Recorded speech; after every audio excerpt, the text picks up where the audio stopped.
A game of nuclear chicken is playing out on the global stage right now. And it is hard to imagine the reality of what we're talking about. It's unbelievable that what is it now? 80 years since the end of World War II, which ended so horrifically in 1945 with the smoldering ashes in Nagasaki and Hiroshima of nuclear weapons, that we're again even talking about it.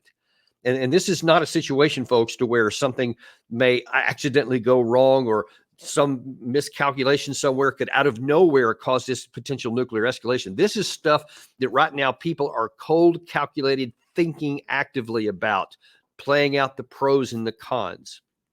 And listen, you need to understand what's going on here. Don't let this miss by. Don't be paying so much attention to like what Trump said today or what Biden polls are showing or what Kamala Harris is saying. None of those things are going to be mattering here, because this is literally our future at stake. And I don't want to be too bombastic and I don't want to be too alarmist here. But when we're even talking about the potential for nuclear war, you need to be very sober and cold-hearted in understanding what is at stake, and you need to know what's going on. And that's what we're going to do here today. We're going to bring you up to date. So you may have seen this already, but I'm going to show you, just to kind of reiterate the sternness and the seriousness with which Vladimir Putin said yesterday that he would consider the use of long-range weapons by the United States, Britain, France, whoever, into Russian territory to be basically an act of war. Here's how he put it. Это решение будет принято. Это будет означать не что иное, как прямое участие стран НАТО, Соединенных Штатов, европейских стран в войне на Украине. Это их прямое участие. И это уже, конечно, существенным образом меняет саму суть, саму природу конфликта. Это будет означать, что страны НАТО, США, европейские страны воюют с Россией. А если это так, то, имея в виду изменение самой сути этого конфликта, мы будем принимать соответствующие решения, исходя из тех угроз, которые нам будут создавать. Okay, so as we speak right now, UK Prime Minister Starmer is having conversations with President Biden. A lot of his other officials are also talking. I mean, they're actively discussing back and forth right now whether there's going to be an authorization given to use, whether it's the British Storm Shadow or any other weapons. Ironically, they're apparently trying to be nitpicky and say, well, we don't want to use any American long-range weapons, but we have to give permission for Britain to use the Storm Shadow missiles even, because there's some American components in it. Like Russia is going to make a differentiation between if it's some American components or an American missile. I mean, that kind of misses the point here. The issue is not exactly which missile it is, but whether the West gives permission for its top-of-the-line long-range weapons to be used against Russia deep into its territory. Now, according to the latest reports, which I got just before we came on the air here, the discussions are going on today, but no one is expecting an actual answer on what's going to happen and whether this is going to be something, an announcement made. So we don't expect that today. But the fact that they're even talking about this shows just how disconnected from reality of a nuclear war all these people are. Now, maybe we can make an argument that Putin is aware, and that's scary too, because that means that he has mentally come to the point to where he's willing to risk a nuclear war to prevent any more fighting on his territory. We should not think that he's bluffing here, and some are going to think that, and I'm going to play a clip of it in a minute. But let's consider some of what he said there and think of what that might could mean, because he said that this will represent, if the U.S. And the Western allies actually approve and use these weapons on Russian territory, direct participation. And the reason why he said that is pretty straightforward, because these are highly technological weapons that require a great deal of training for the crews to use them. They require satellite information that the Ukraine side doesn't have. It requires technological capacity and manpower that Ukraine doesn't have, and you can't train that kind of thing. I mean, you see it takes upwards of a year to train an F-16 pilot. How much more would you imagine the whole system necessary to fire a long-range weapon? Of course, it's quite a bit, and it would have to be manned, in Putin's view, by Americans, British, French, whoever. So he would consider that a direct participation into the war against his country. And that's the language that he used. And then he said they would have appropriate countermeasures. Now, what might that mean? It's unlikely that if a conventional missile falls somewhere in Russia and hits something, a strategically important target, it's not likely that the next response is going to be a tactical nuclear missile somewhere. But there's very much the possibility that gets used in history as a guide that Russia is very much a tit for tat kind of a country. And when one side does something to them, they do something commensurate in response. And what that could mean then is Russian long-range missiles potentially fired into NATO countries. So this would be obviously breaching the territory where now Article 5 could be brought into play. Now, we know for sure that Zelensky wants that. That's what he actually desires. He has long wanted the West to be drawn into this war, and we talked about that many times, and it's self-evident from his actions. Obviously, he would. It's rational and logical for him to want to do that because right now he's fighting with help from the West, but nobody on the ground. Nobody's actually fighting with him. And if Article 5 is breached and it becomes NATO versus Russia, now all of a sudden he's got the entire alliance fighting with or even for him in his view.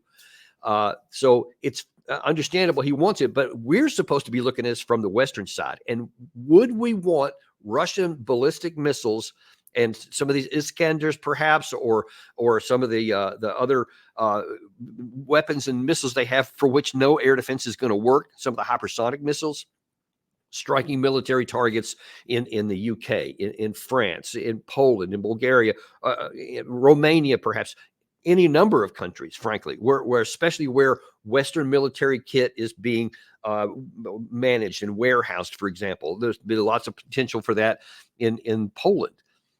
We think, and many people are going to say, he would never do that.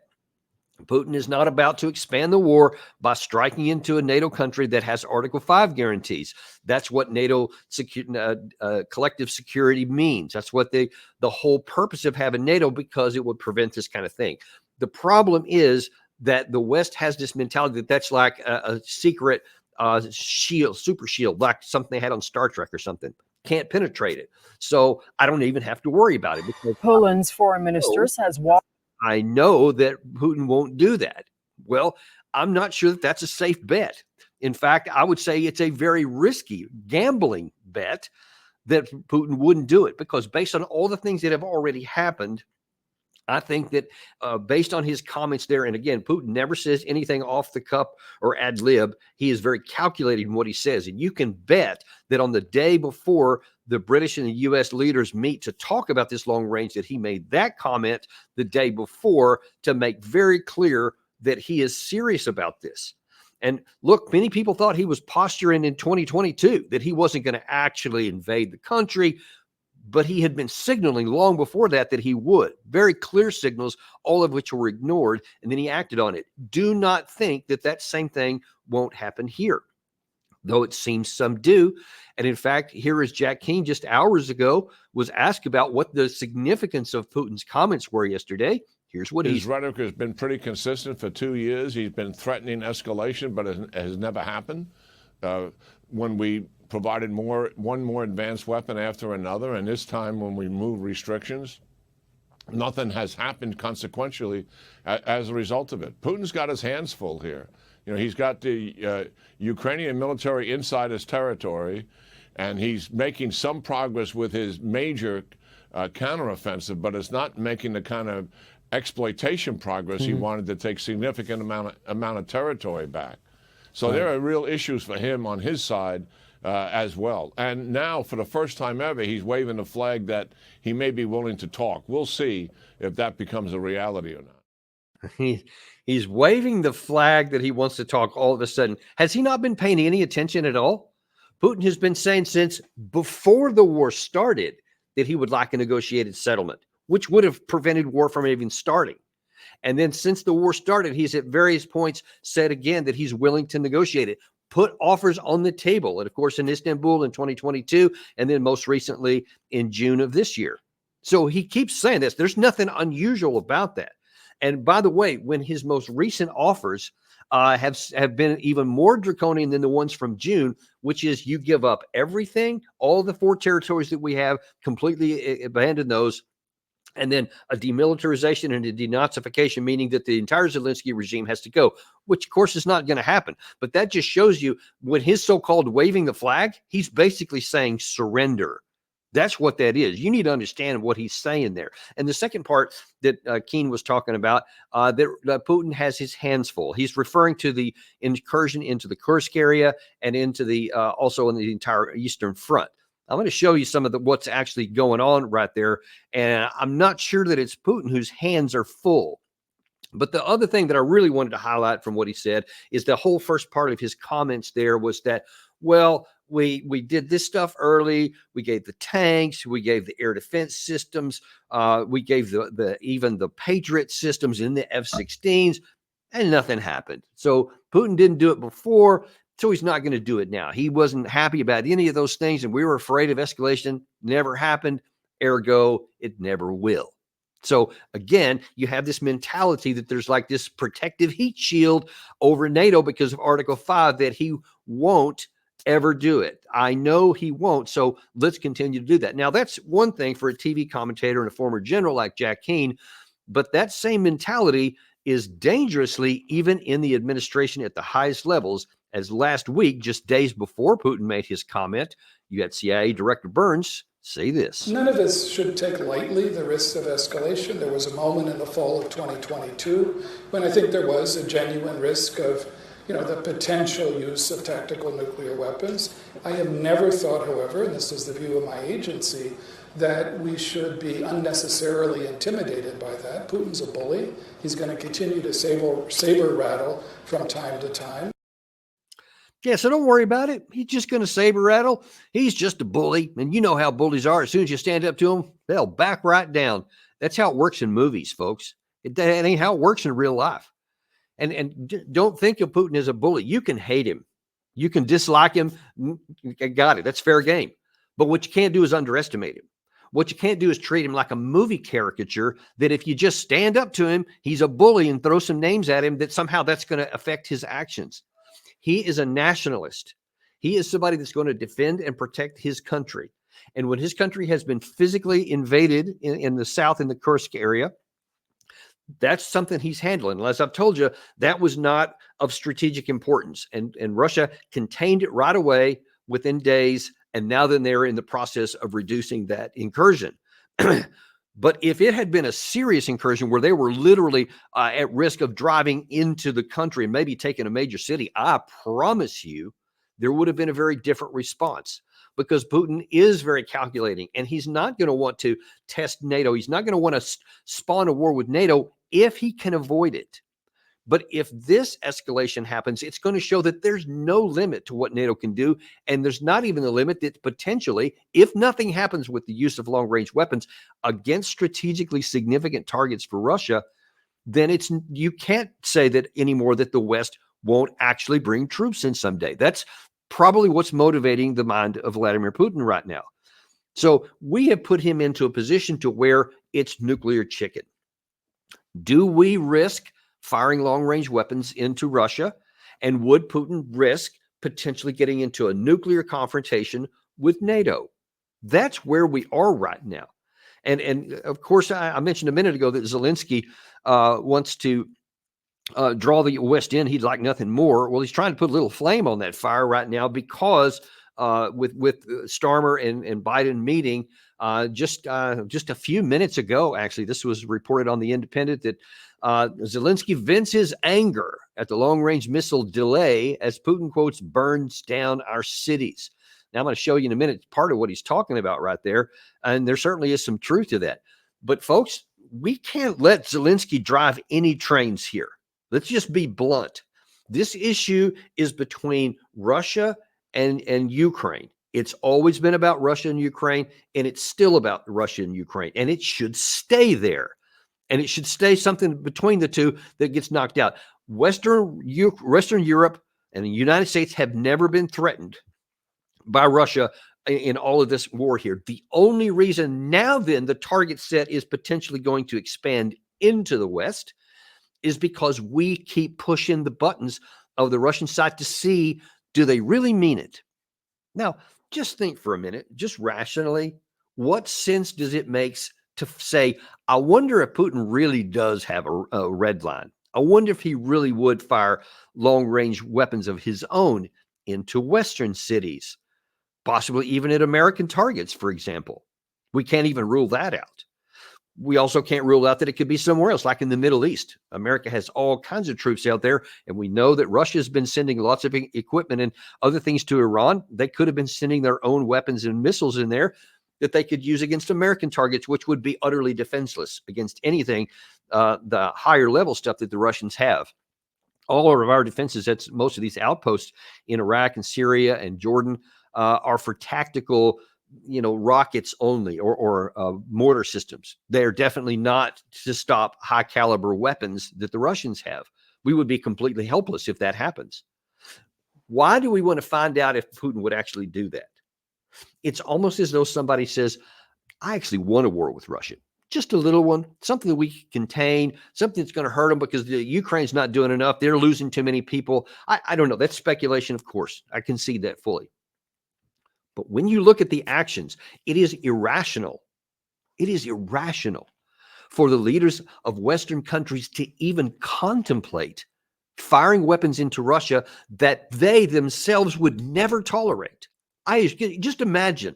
Now, I just painted a picture of what happens if Russia responds to targets hitting their country and then they respond in here. What if the opposite was true and that Russia initiated? They didn't wait for any strike and they just out of nowhere said, I don't like you, so I'm going to fire missiles into your territory.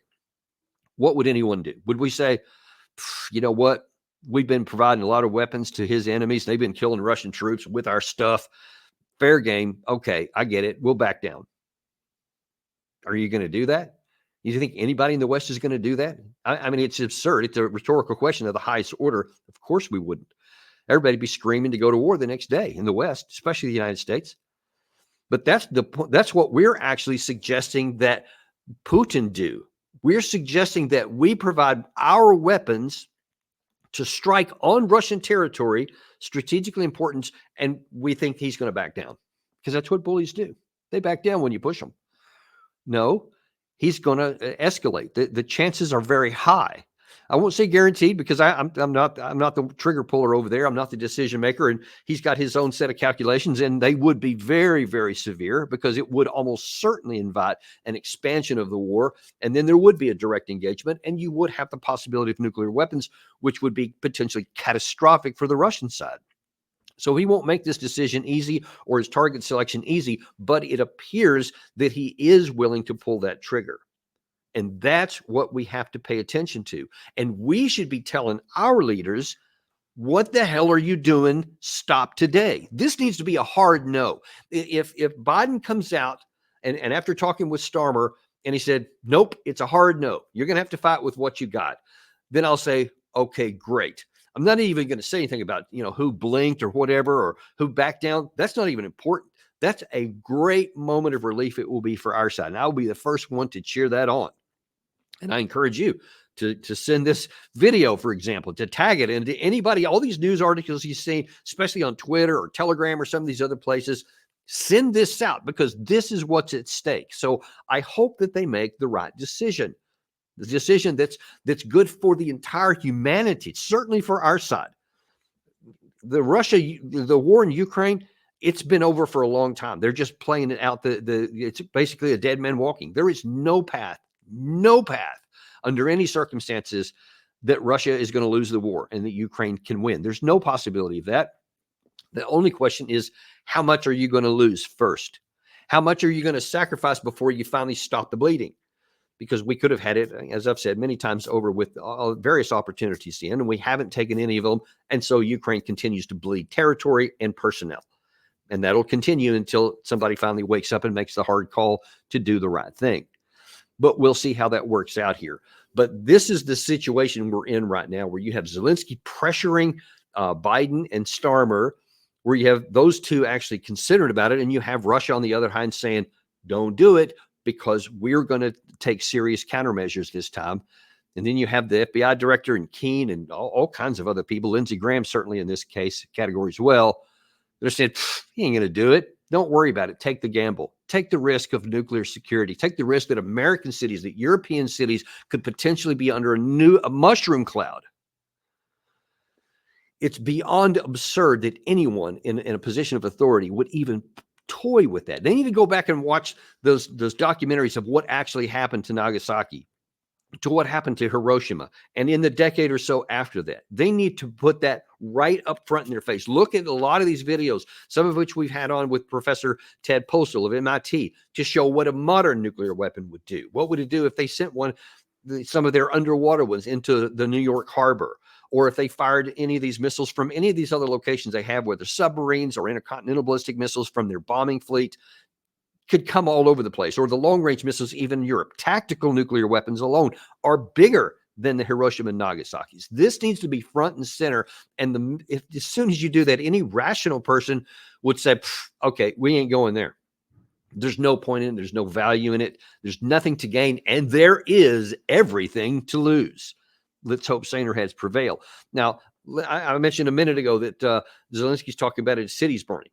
Let me show you what he's talking about there, because the really things are starting to fall apart in all directions for him. This is the northern area here. I'm going to look at that first. In the Kursk area, because there's been a lot of changes even over the last 24 hours. And over the last 3 or so days, the Russians have been basically conducting a Western offensive here. This is the Kursk incursion, just kind of a reminder. This is Russian territory here where Ukraine sent a bunch of troops in, thousands of troops in on the 6th of August. Well, since basically in the last week, even less than that, Russia has been making significant progress. And you see along almost the entire western edge of this incursion, the Russians have been making major gains into this area here. Ukraine has actually tried to relieve some pressure by having some limited incursions in some of these other areas around that to try to drain some resources away. But Russia is now, of course, they can't be caught by surprise anymore. And these have made very limited gains here. And they don't have enough troops here to handle that. But the Russians are paying attention now. So all that's doing is losing yet more troops. Now, oddly enough, this should tell any person with tactical understanding that this is now methodical, because there's apparently, sorry about that. There's apparently a significant number of Russian troops in this area up here, and then also down in the southern part here that's putting all the pressure on these areas here. One is coming in from this direction, and another movement has been driving in from the south. You've got some Ukraine troops that are again in a risk of being cut off in some of these places if the Russians move into here. So it's kind of a small cauldron that could be coming in this direction. And then for some reason, the Ukraine side is still saying, well, let's push a little bit further. So on the eastern side of this, they've actually made a couple of territorial gains on the eastern. They're inconsequential. It's just a small amount. But instead of putting their efforts in a large case, this is the smaller scale playing out of the larger scale problem that this whole Kursk operation had. They sent all their troops here instead of on the eastern front where they really needed them. When Russia's making advances on the western side here, that's where Ukraine should put their operations. But instead, they've actually are still trying to push out in this direction here. They just don't have the capacity to make any significant gains. And it's very clear Russia's not going to move any troops away from anywhere else because they have enough here. And let me point out one other problem here. So you see this is a relatively large area. I think this is like 18 miles from here to here. So you see about how far that is. Well, the Ukraine side here, number one, they're going to require all these territories to stay open so that they can get the supplies keeping coming in. And of course, Russia's taken all these things under attack, and they're trying to hit all the supplies as they come in from the south. But there's no defensive positions of any nature that's dug in here. So the only thing they have to fight from is some of these villages or just open area. I mean, there's really nowhere for them to hide. And it doesn't make a lot of sense from a military perspective to continue putting your effort and go into one direction here when you're basically your rear and your flank is being penetrated over on this side. And in fact, the whole thing is untenable. They need to immediately withdraw and save all of these guys while they can still do it. It's hard to fight a fighting withdrawal, but it can be done if they did it correctly. But if they don't do a fighting withdrawal and they say, no, we're going to stubbornly try to hold everything and every inch, then they're going to end up losing everybody. And they're not going to have them to fight, say, for example, in the Western Front, where the next area in the Pokrovsk area is again suffering from a lot of trouble. The Russian side has continued to make several advances in the northern part of the Pokrovsk front, again, moving closer. This is the city of Pokrovsk, where all of those road and rail nets coming. And you see that the Russians have made advances in the last 24 or so hours in this area here. But the biggest area of concern is this cauldron I keep showing you here, where the Ukrainian troops are getting squeezed in further. There has been a significant advancement here, like a couple of kilometers or 2 or 3 kilometers, I think, advancement overnight by the Russians here, which means that this cauldron here is getting tighter and tighter. So they're almost all the way up to her neck here on the northern side of this. And now they made this big movement here down in the south overnight. And this cauldron, they're losing it in the backside, but now then the front is starting to close. And if the Ukraine side, just like in the north, if they wait too much longer, they're not going to be able to get out of this cauldron. And that's fairly sizable. It's uncertain how many troops are in it, but there's quite a few. And I'm not going to go through all the rest of the front, but believe me, there are advances by the Russians all up and down the front, everything moving in the wrong direction for the Ukraine side. And that's only going to continue. So it's very unclear what the Ukraine side tactically has in mind. The only thing I can say is it's just absolute desperation, because you see everything is failing on the tactical front.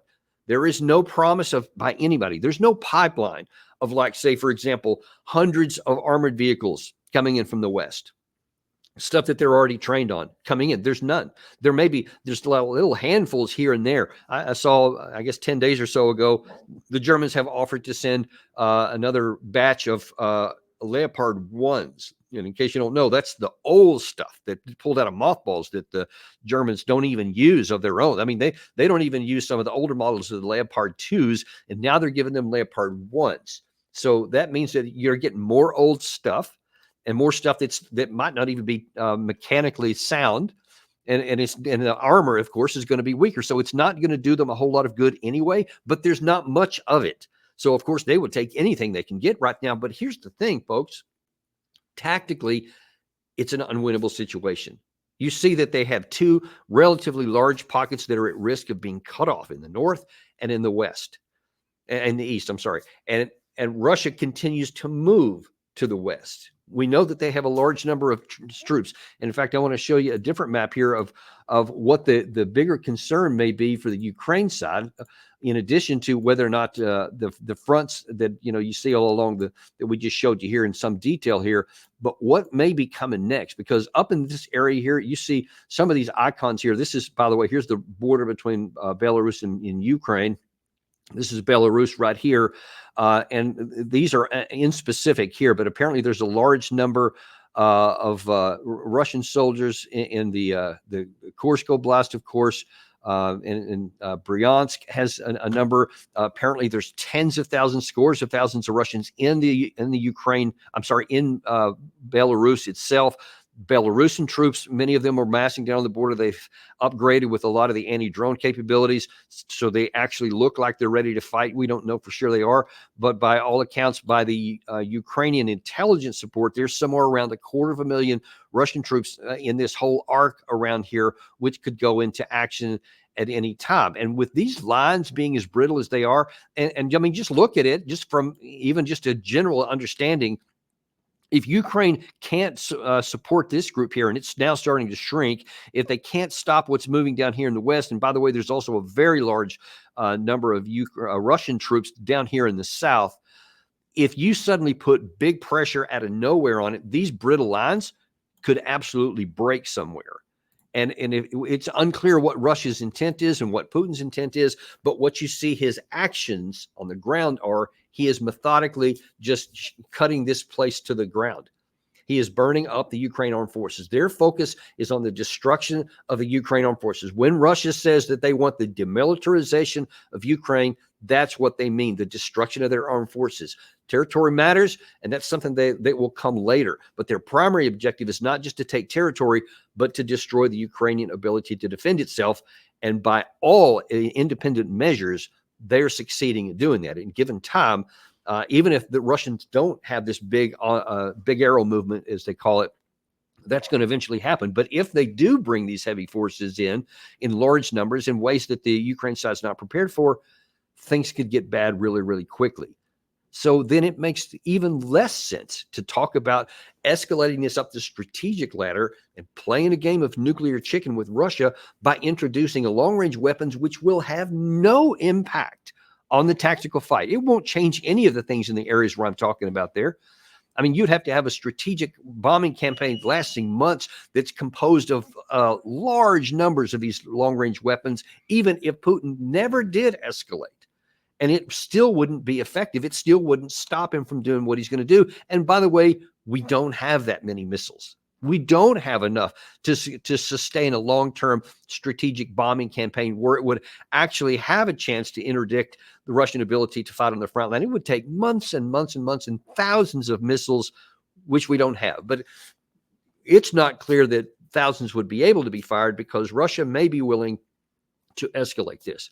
God help us all if that does. And if it goes nuclear, I mean, literally, we could be talking about annihilation of the society as we know it. And we have to pray that even if it gets to that point, that saner heads prevail and that we don't go escalating into thermonuclear weapons and strategic nuclear stockpiles, which could literally burn the nations to the ground.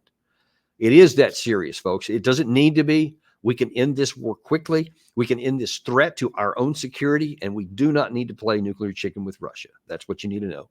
Thanks very much for joining us today. Really appreciate it. I want to remind you that we're now on Spotify and iTunes, Apple Podcasts, anywhere you get your podcast, iHeartRadio. Be sure and search Daniel Davis Deep Dive. You have to search the whole thing there, but we want you to be able to get that so you have opportunity if you're not able to watch the video. Thank you very much, and we'll see you on the next episode of Daniel Davis Deep Dive.